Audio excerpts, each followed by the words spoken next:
Hi guys, welcome back to the channel to a brand new video. Today's video is from the title a Q&A. So we haven't done one of these videos for a good few months now, and it's a really good way, I think, of just sitting down, answering all of your questions, like connecting with you guys.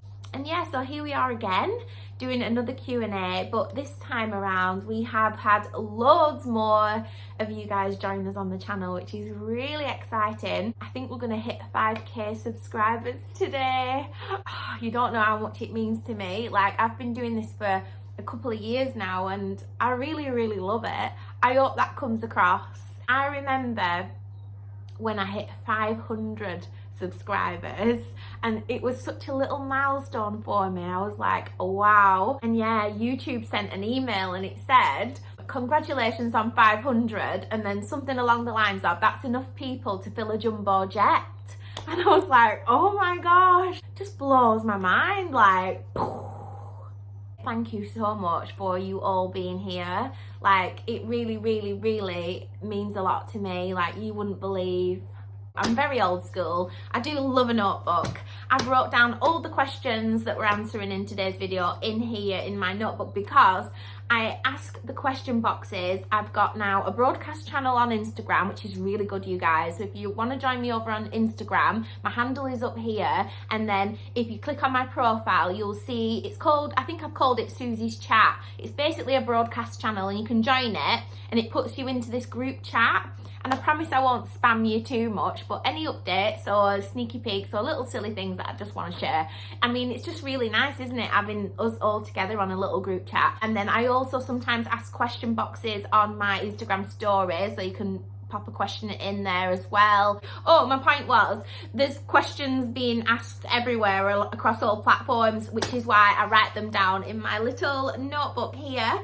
So I've got loads of questions. I couldn't believe how many came through. In fact, they're still coming through now. I'm just going to answer as many as possible. There's a few that are quite similar, so we will address everything hopefully in this video. Go and get yourselves a nice cup of tea and some snacks and a blanket and whatever, a glass of wine if it's in the evening when you're watching this. Oh, nearly fell off my chair. Does anybody else sit on the foot when they're sitting on a chair and then end up with cramp?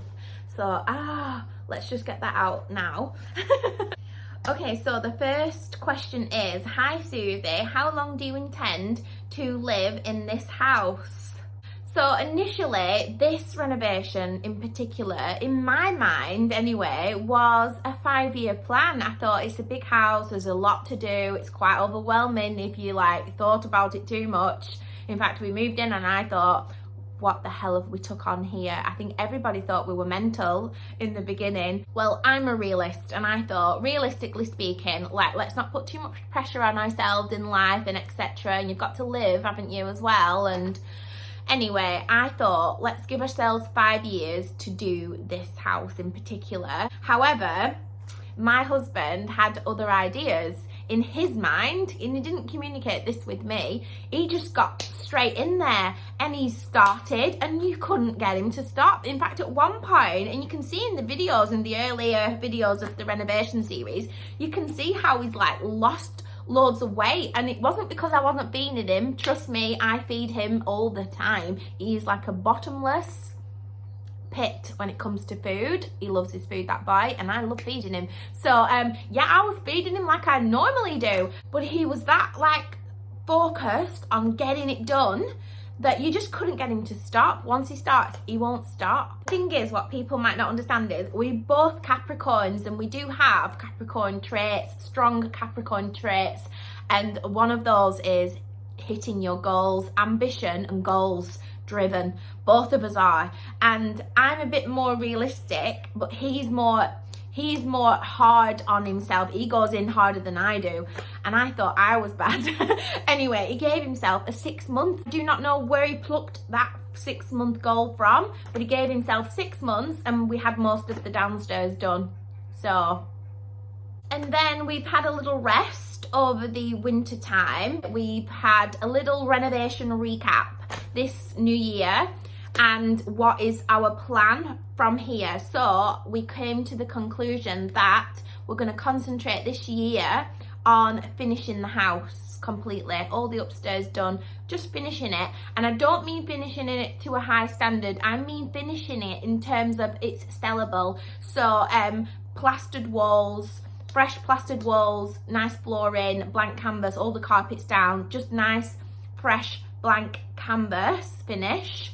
And then we're going to obviously get it valued and get a valuation, so that's really exciting. When it comes to number crunching and things like that, Ash is really good at that as well. And yeah, who knows, if there's something really magical and special out there on the market that we find at the time, then we'll go for it again, do another one. If there's nothing exciting that I want on the market at that time, I'm quite happy to stay here and build. So like, for example, built-in wardrobes and things like that, and all the little faffy bits that you want to add later.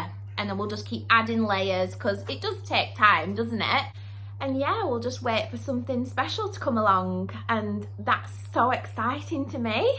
I just love the feeling of freedom and the thrill that this all gives to us. I don't know, I can't describe it. Like, some people, it's like their worst nightmare, isn't it, to go through this? Like, they can't think of anything worse. Like, are you gonna settle down? Like, I don't like to feel still. I don't like to feel stagnant. I don't know, that's how I feel about it. I don't know. So next question, I think this has got to be my favorite question. What a cracking question this is. Do you find you change your personal aesthetic to suit each house renovation? Okay, let me get my cup of tea before it goes cold.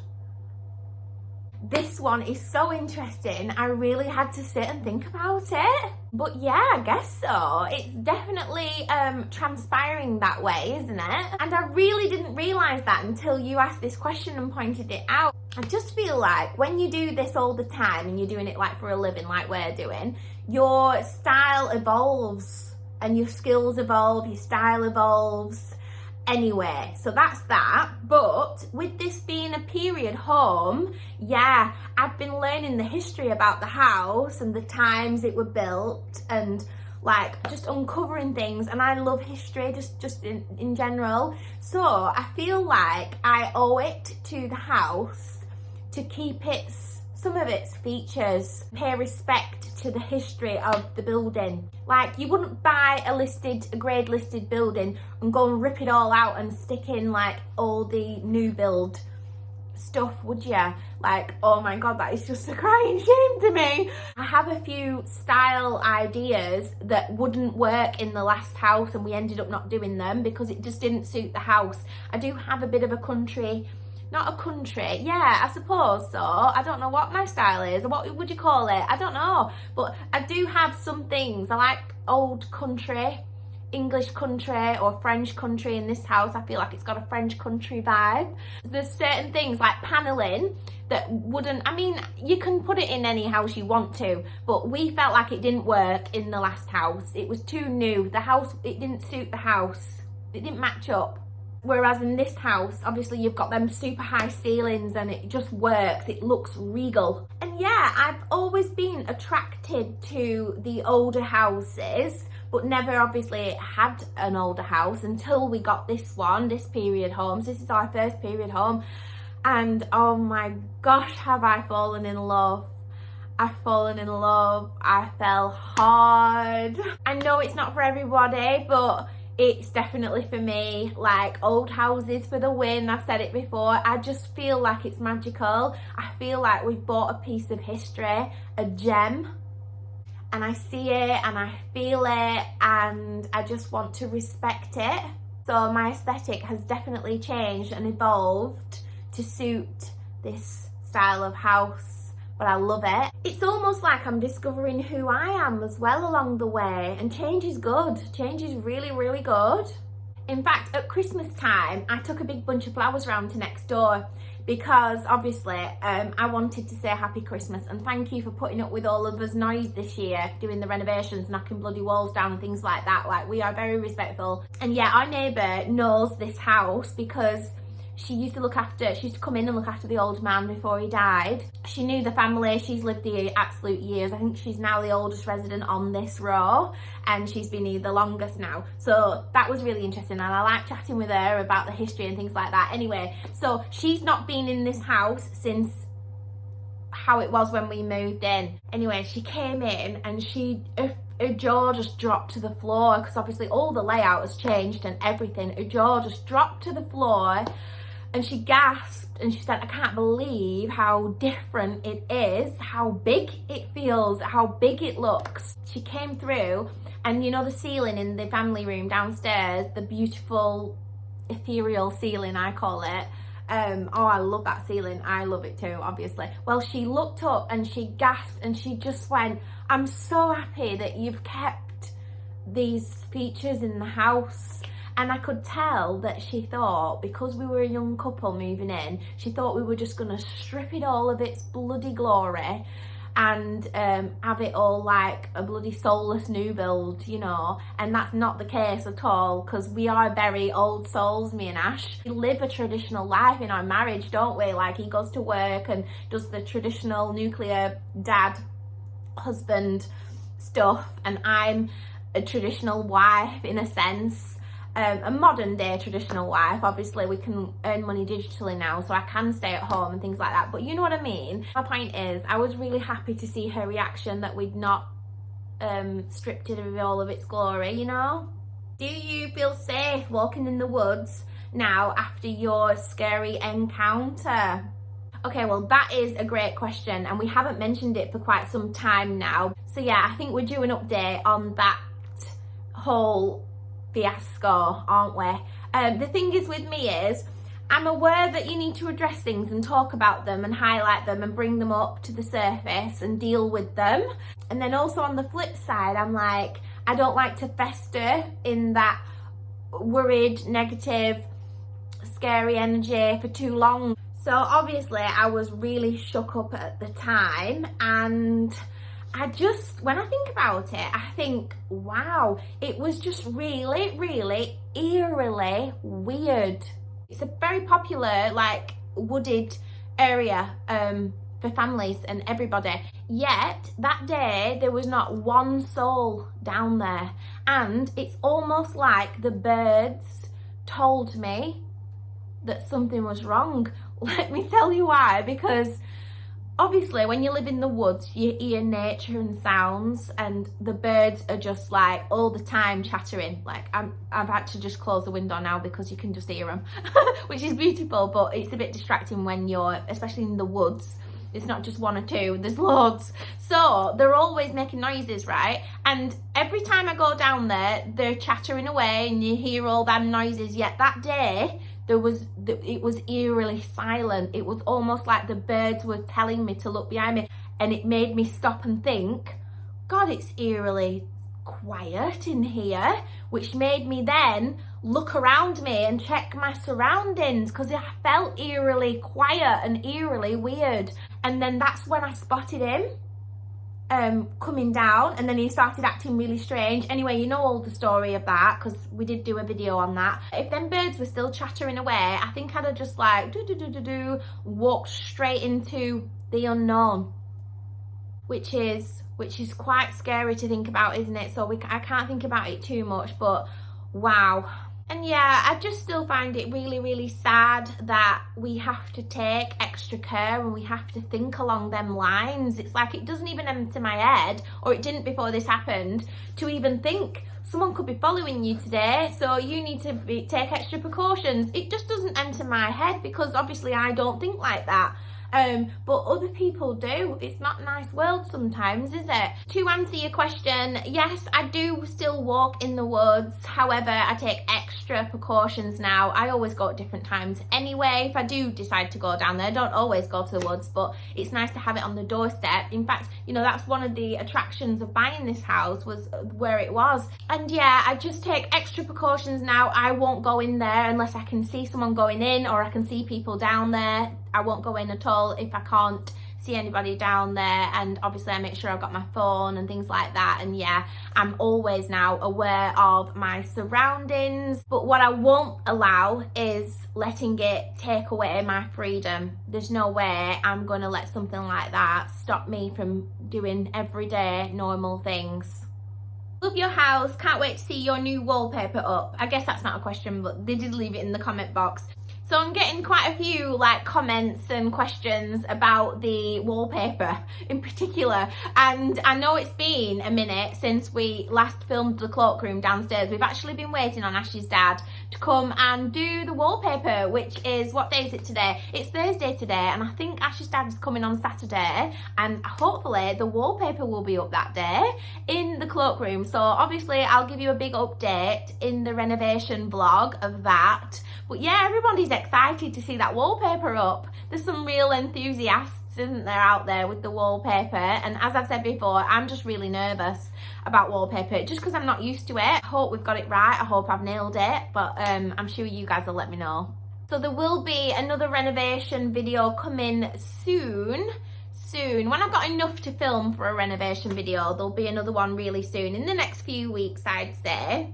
Okay, next question. Hi Suzy, will you stay in your renovation house or move on? Well, I think I've kind of answered that question, haven't I? But yeah, just to reiterate, I think we're hoping to get it to a finished standard, so sellable, and a nice blank canvas. And then, yeah, we're hoping to move on to another one. I have my mind's eye on the prize at all times. Like I said, me and Ash, we're both Capricorns, and we're like traditionally goal and ambition driven. Now I've got my goal is the forever home, my forever home, and hopefully we'll keep moving until we get there. Now don't get me wrong, I love this house. This house has been very special to me. What a special part of the journey, because this has actually made me fall in love with old houses, like for real. It's just cemented for me. I definitely want an old traditional house of some kind. I'm really hoping to find something magical on the market, so something special. And you just don't come across special things, you know, every day. They're quite rare, which I love, again, of the treasure hunt of it all. And if we don't find anything like magical enough to move on to, we'll just stay here and live a dream life in this house until we do. Okay, this one says, this isn't a question, but I just wanted to say I think you're fabulous. You shine. Oh, thank you. I hope my head will fit through the door on the way out. I'm only joking, but seriously, I get quite a few messages and comments and just the sweetest words like that, messages, and I just, it just makes, oh my God, it's just lovely, isn't it, that there's people out there like that. And honestly, it makes me want to cry. It makes me want to cry because I just can't believe there's just the most kindest, sweetest people out there like that. Like, it just makes my heart, I don't know. And I just feel like I don't deserve it sometimes. I don't deserve all your kindness. I don't know why. Like imposter syndrome. Almost like imposter syndrome, which is really, really weird feeling to be in. You know, sometimes, like, I mean, we all feel like that sometimes, don't they? We're not good enough to do this, or we're not good enough to do that, or we're not good enough for that person, or we're not good enough for this person. And you are good enough, you are. But it's kindness and messages like that and people like that in the world that we need more of.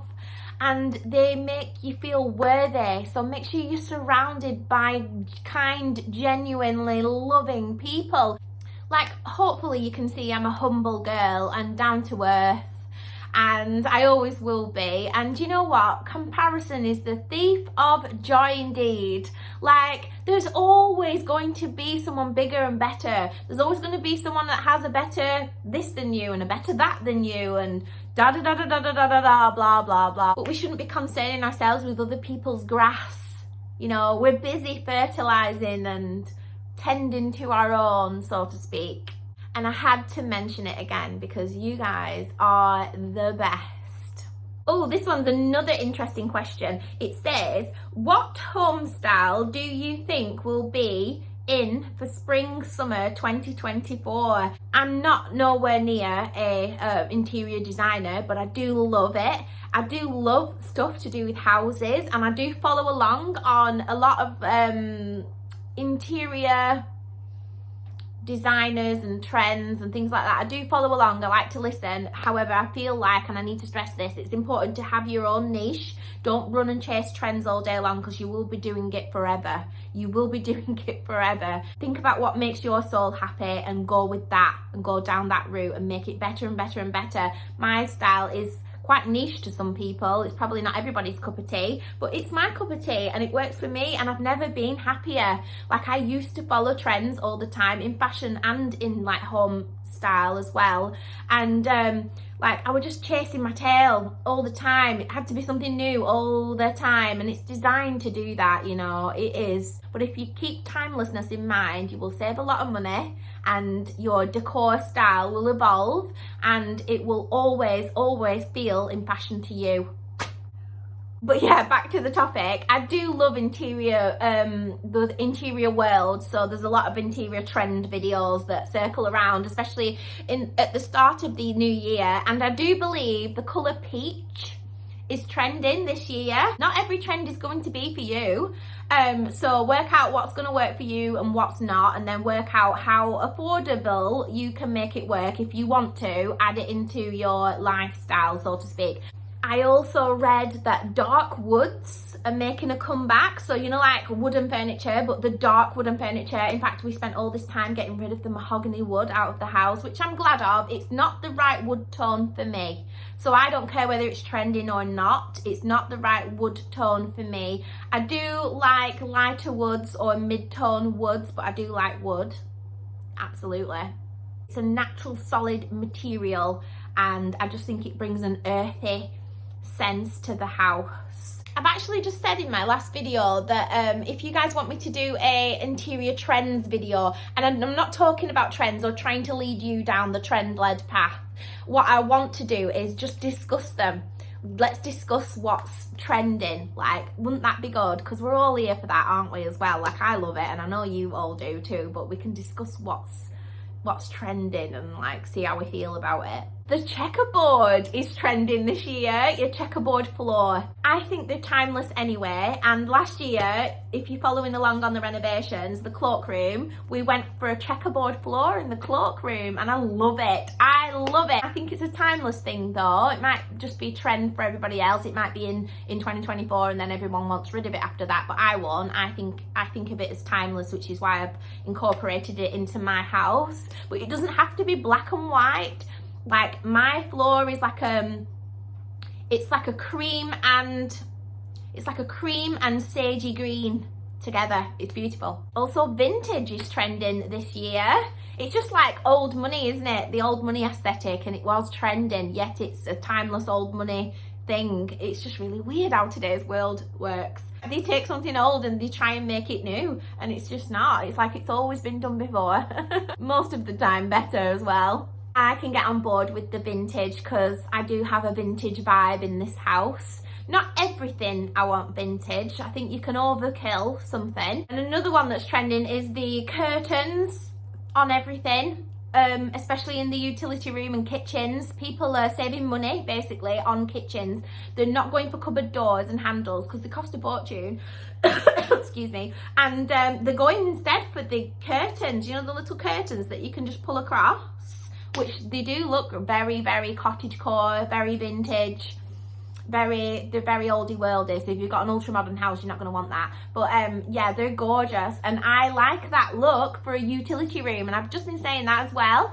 And I've actually done that, not on my cupboards and appliances, because you use them, don't you, to hide like washers and dryers in utility rooms, and shelves, and you can just put a curtain across and it just looks lovely. And I'd gone for halfway down the window. That was my husband on the phone. He's bringing me some sushi for lunch, which is very nice. Sometimes if he's working close by, he'll pop on for his lunch, and I love it. Anyway, next question. What were your previous jobs?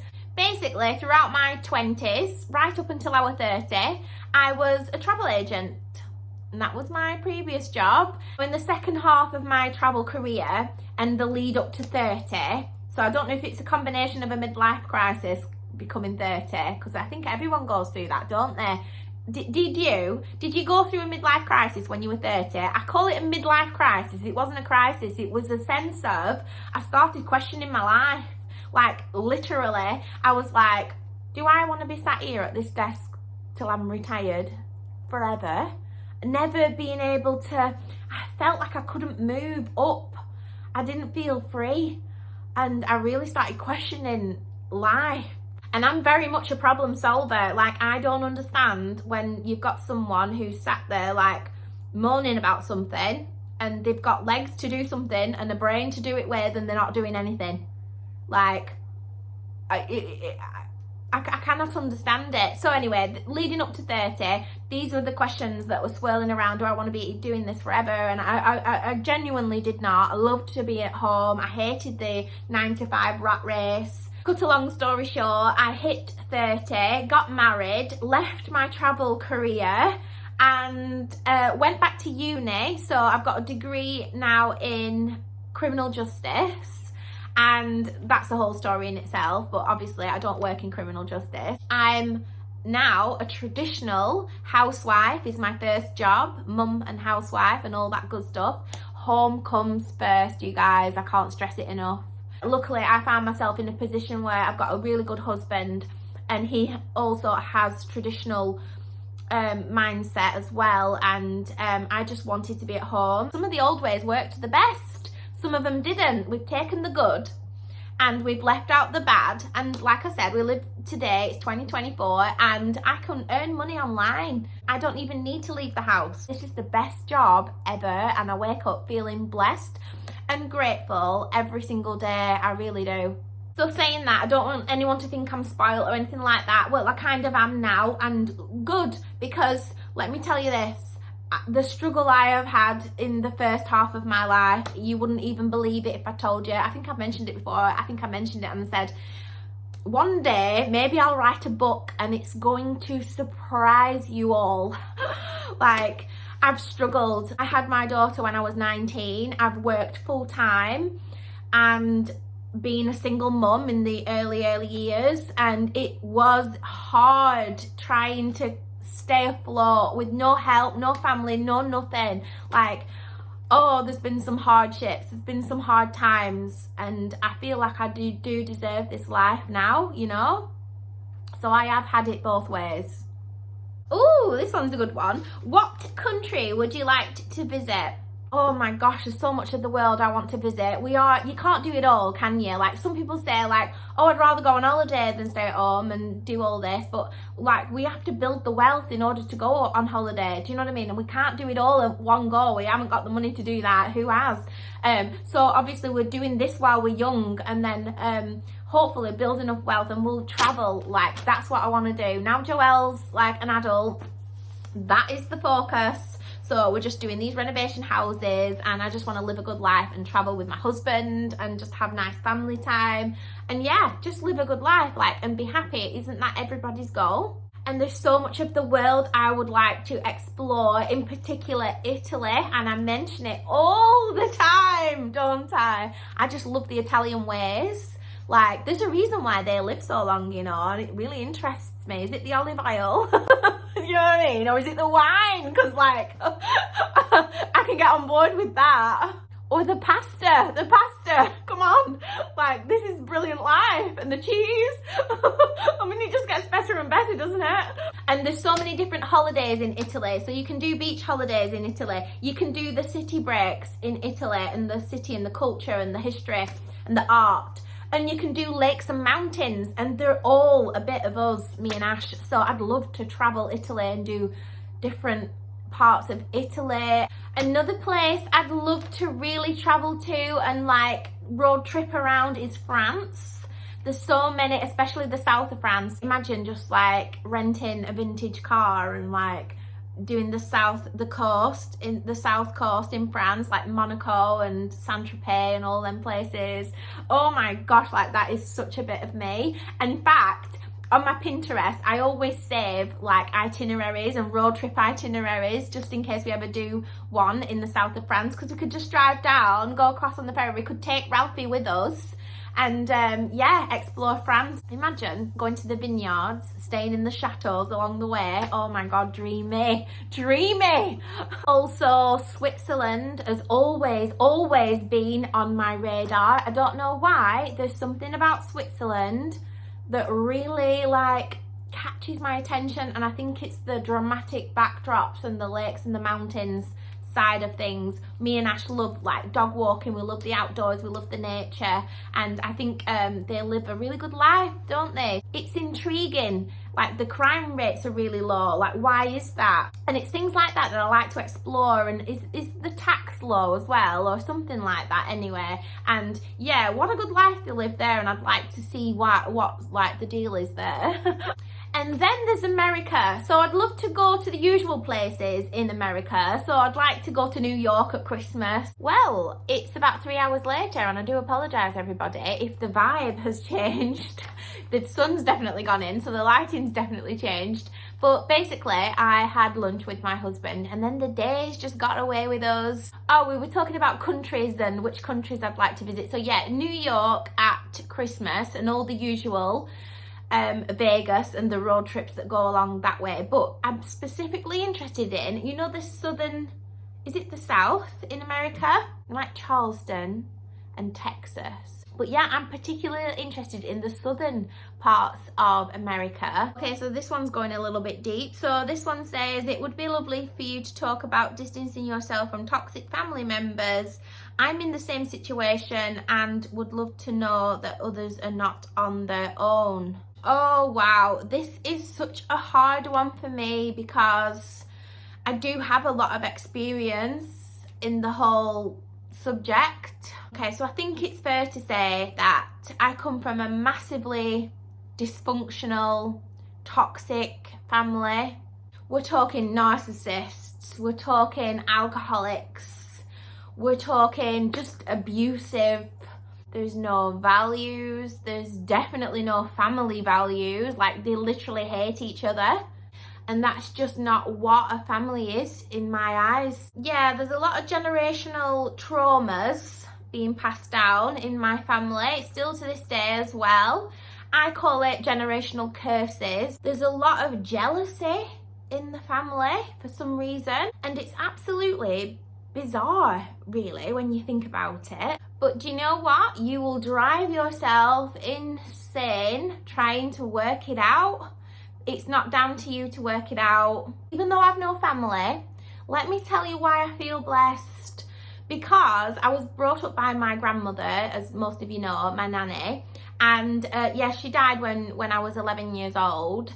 But she gave me all the love that a child needs. So I already had a really good foundation from her to know what was right and what was wrong. Like, that was just the best gift ever. And therefore, it's been really easy for me to distance myself. Like I said, it's very hard, especially if you've got a narcissistic parent or an abusive parent or an alcoholic parent or anything. It's hard to cut that tie with a parent in general, I think, isn't it? So obviously it's been easy for me to cut out the toxicity of relationships because the only person that I had a bond with was my grandmother, and she died, and I've dealt with that. And my sister, who I grew up with. I guess what I'm trying to say is I don't have an affinity, a bond to any of these people, really. I don't. And therefore it's just been really easy for me to just cut off and go and heal and live a good life. And that journey started for me really when I had my daughter. I have never felt love like it when you have your own child, like genuinely. And that shows I'm not a narcissist because I've got so much empathy, and a narcissist has no empathy, zero empathy. They will not understand you. So I had Joelle and I thought, I don't want you to witness any of this toxicity. That is not what family is meant to be like. That is not normal, and it's just difficult. It is difficult sometimes, especially like at holidays and Christmas and things, and you see all the other families getting together and you haven't got a big family, and Joelle didn't have like a lot of people around her growing up because it was just us. But basically, yeah, I made it my life's mission as soon as she was born to save her from all of that fuckery, and I was like, no, this ends with me. In fact, my husband calls me Breaker of Chains. You know, off the Game of Thrones, Daenerys Targaryen, Breaker of Chains, Mother of Dragons. Yeah, he calls me Breaker of Chains because, like, snip, snip, snip, I broke that chain. Like I said, it's been hard, you know, throughout the years, having no family to help when you're trying to work full time and, like, show your child a good example. Like, my family, most of them, they've never worked a day in their lives. Where did I get my work ethic from? Because I didn't have any good role models to show me how to be. Like, the only thing they taught me was to be toxic and alcoholic and jealous and, like, all these bad things. Like, there was nothing good to take from it. So where have I got this goodness from? But basically, the bottom line is it's worth going off. It's worth it. It's worth all of those little hardships when you look at your child and you have a well-rounded human being that you've brought up really bloody well. They know right from wrong, they know love. That's the main thing, isn't it? And that for me is priceless. My daughter was my why, but for me personally, distancing myself has given me the opportunity to heal and breathe and be a better person myself. And I think I've achieved that. I think it's always ongoing, working on myself, but I'm willing to do it. Oh gosh, it's like a big dark cloud has descended over this video. Are you ever going to talk about your childhood and your parents, and do you still see your sister? Listen, I have mentioned obviously being brought up by my nanny and my sister, and I've got the fondest memories, childhood memories, and yeah, I love thinking back and remembering those times. I do. Who doesn't want to remember their childhood like that? And my nanny died when I was 11 years old. Imagine you've lost your mother at 11 years old, and she wasn't just my mother and I've got a father left. She was my mother and my father. She was my everything. So you lost your parents basically. Imagine at 11 years old, you're just about to start high school and your whole world just crashes down.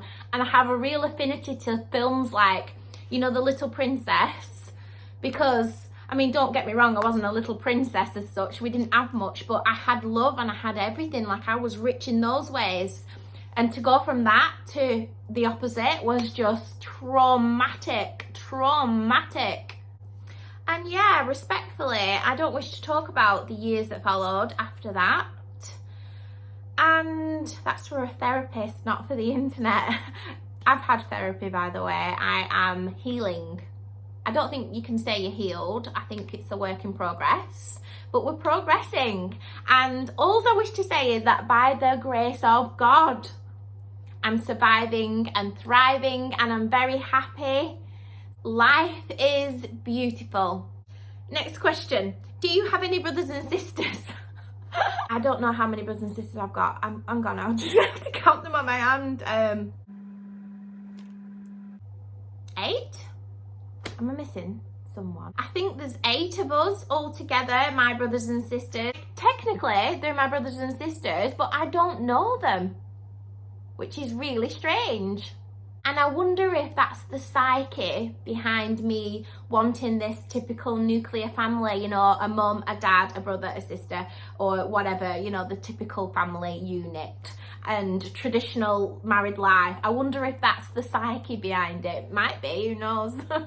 But it's quite common these days, I know that. I mean, blended families, they call it, don't they? Or, you know, dysfunctional families, I call it. I found it very dysfunctional. I found it very strange. But for me personally, the chaos of the rest of it all, with the different mums and dads and different brothers and sisters and here and there and everywhere, I find it chaotic. It's a mess. and I don't enjoy that. I do have respect for them at the end of the day. They're in the same situation as I am. They're within the same freaking family as me. And I feel sorry for them. And yeah, there's no ill will, there's no bad vibes from me. Like, if you've got beef, that's your beef, because I'm vegan and all of that. I'm not vegan, it's just a saying, but you know, I'm just here in my own lane, living my own life, and you do you, boo. I've got so much respect for myself, like a lot of respect for myself, and I respect my peace and quiet, and that's just the way I like to live my life. It might be boring to some, it's not to me, and I'm happy here, and I hope they're all happy wherever they are. How many times do you think you will move until you find the one?